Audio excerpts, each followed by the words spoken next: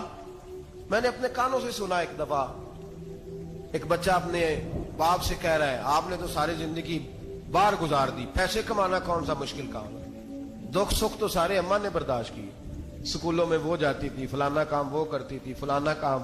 اب یہ سوچ اس کی ذاتی تو نہیں, یہ اس کو دی گئی ہے. اور اگر اس کو یہ سوچ دے دی جائے کہ اماں کہے کہ میں تو اپنوں میں رہی ساری زندگی, میں نے تو اپنوں میں وقت گزارا, اور تیرا باپ تو کئی دفعہ جنازے بھی نہیں پڑھ سکا, نے تو ماں باپ ایسے دفن کر دیے, وہ اگر یہ سوچ فراہم کرے تو پھر بچہ باپ کا فرما بردار ہوتا ہے. اور یہ والی روایتیں ہم بیوی کو سناتے ہیں, حالانکہ کس کو سنانی چاہیے بولیے؟ بہن اور بیٹی کو. بہن اور بیٹی کو سنائیں یہ باتیں, ان کو سمجھائیں تاکہ آگے جا کے وہ جو گھر ترتیب دیں وہ گھر بڑا عمدہ اور نکھرا ہوا ہو. حضرت سیدنا ابراہیم 13 سال کے بعد آئے, چونکہ گھر میں اللہ تبارک و تعالیٰ کی دوستی کا چرچا تھا, اللہ تبارک و تعالیٰ کی محبوبیت کا غلبہ تھا. 13 سال کے بعد فلما بالغا ماہ سعیا, بیٹا جب اتنا بڑا ہوا کہ ساتھ چلنے لگا تو حضرت ابراہیم نے اپنے بیٹے کو بلا کے کہا بیٹا مجھے خواب آئی ہے, میں تجھے ذبح کر رہا ہوں, تیری کیا رضا ہے؟ حضرت اسماعیل کہنے لگے یا ابت افعل ما تؤمر, ابا جی اللہ جیسے حکم دیتا ہے میرے ساتھ ویسے ہی کریں, جیسے اللہ حکم دیتا ہے ویسے ہی بولیے ویسے ہی کریں. حضرت حاجرہ کو کہا کہ ایک دوست نے دعوت کی ہے تو وہاں جا رہے ہیں, بی بی مطمئن ہے, تفصیلات کی ضرورت نہیں, ختم بات, اعتبار ہے, مطمئن ہو گئی. شیطان پیچھے سے آیا اماں کے پاس, ذرا تھوڑی دیر کے لیے تصور جمائیے, یہاں تو پڑوسن آ کے کوئی بات بتا دیتی ہے خاوند کے بارے میں تو کئی مہینے جھگڑا جاری رہتا ہے, پڑوسن محلے دار. شیطان نے آ کے بتایا لفظ کیا ہے, کہا حضرہ تمہیں پتا ہے کہاں جا رہے ہیں, کہا دوست کی دعوت میں. تو کہنے لگے دوست کون ہے؟ رب کریم, اور ابراہیم کا خیال ہے کہ اس رب نے مجھے حکم دیا ہے کہ میں ذبح کروں. تو حضرت حاجرہ کہنے لگی کبھی باپ بھی بیٹا ذبح کرتے ہیں؟ شیطان کہنے لگا ان کا خیال ہے کہ ان کے رب نے حکم دیا ہے. جناب حاجرہ فرمانے لگی اگر رب نے حکم دیا تو پھر تو مجھے شیطان لگتا ہے, تو مجھے شیطان لگتا ہے. کا کیا مطلب؟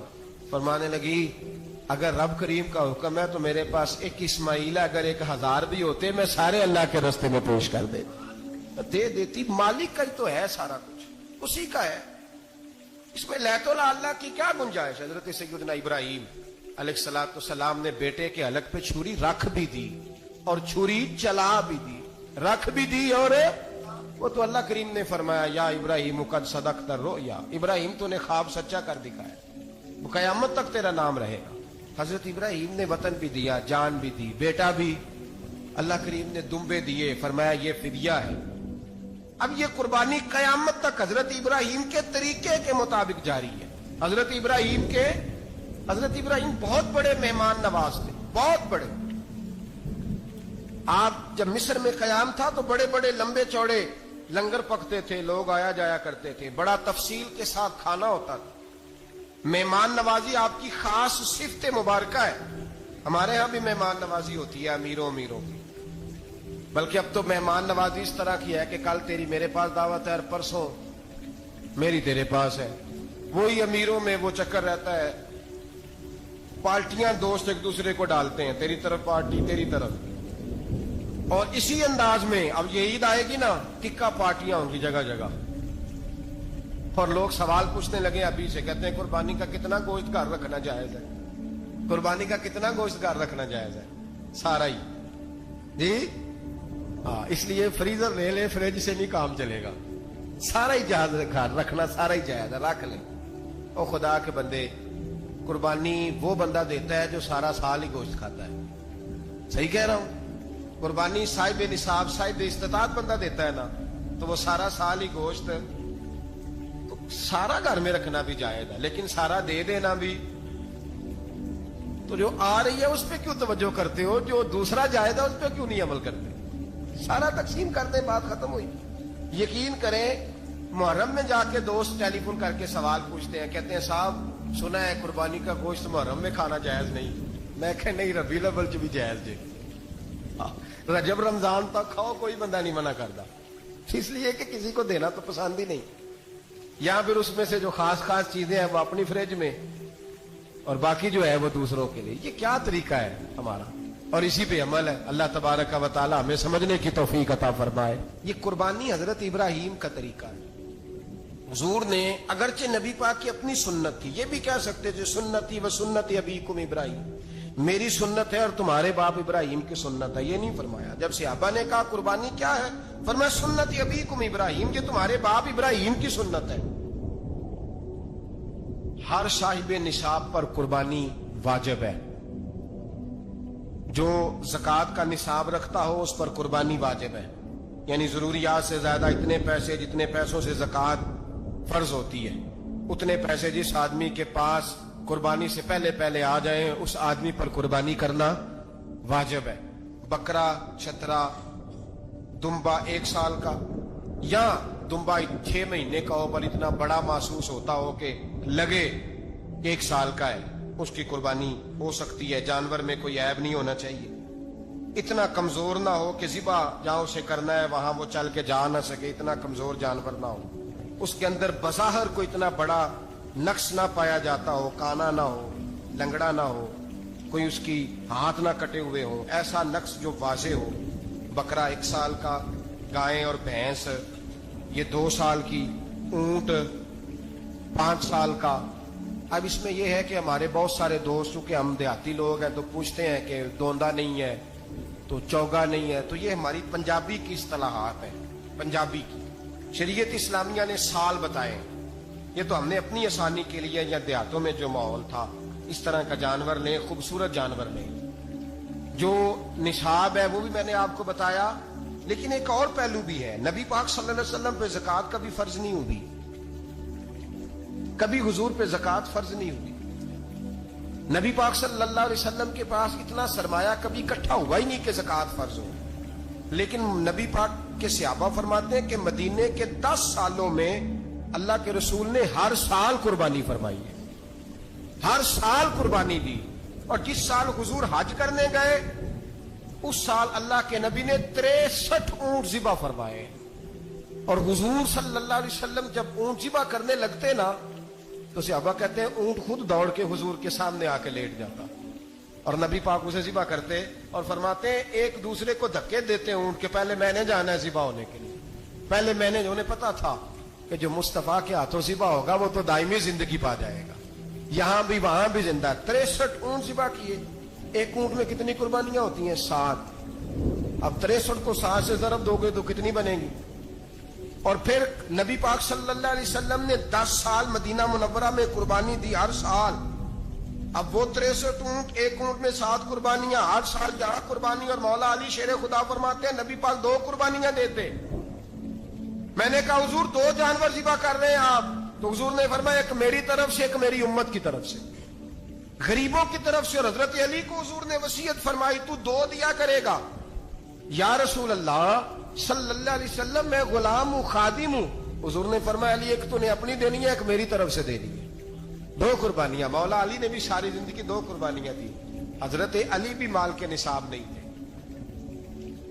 اپنا مکان ہی نہیں تھا, کوئی کاروبار نہیں تھا, کئی دن فاقے رہتے تھے, پر قربانیاں کتنی دیتے تھے؟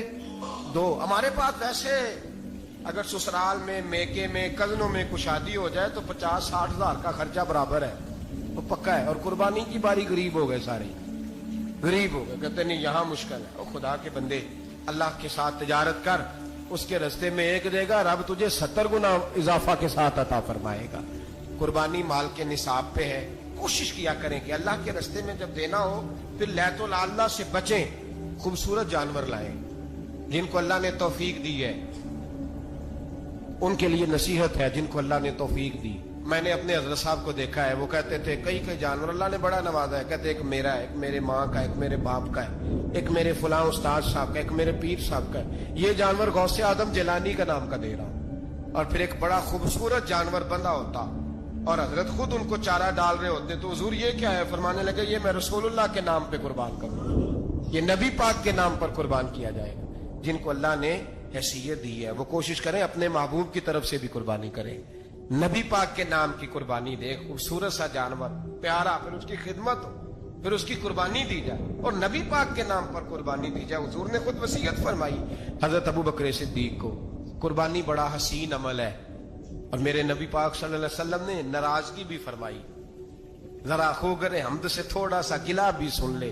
میرے حبیب نے فرمایا جو طاقت کے باوجود قربانی نہ کرے وہ ہماری عیدگاہ میں عید کی نماز پڑھنے نہ آئے, وہ نہ آئے.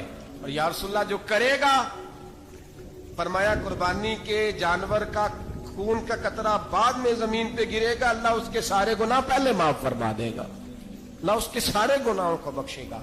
قربانی کریں, خوبصورت انداز میں کریں, اللہ کی رضا کے لیے. بزرگوں نے لکھا ہے 3 حصے کرو گوشت کے, ایک گھر میں رکھو, ایک رشتہ داروں میں بانٹو, پڑوسیوں میں بانٹو, اور تیسرا فقط غریبوں کو دو.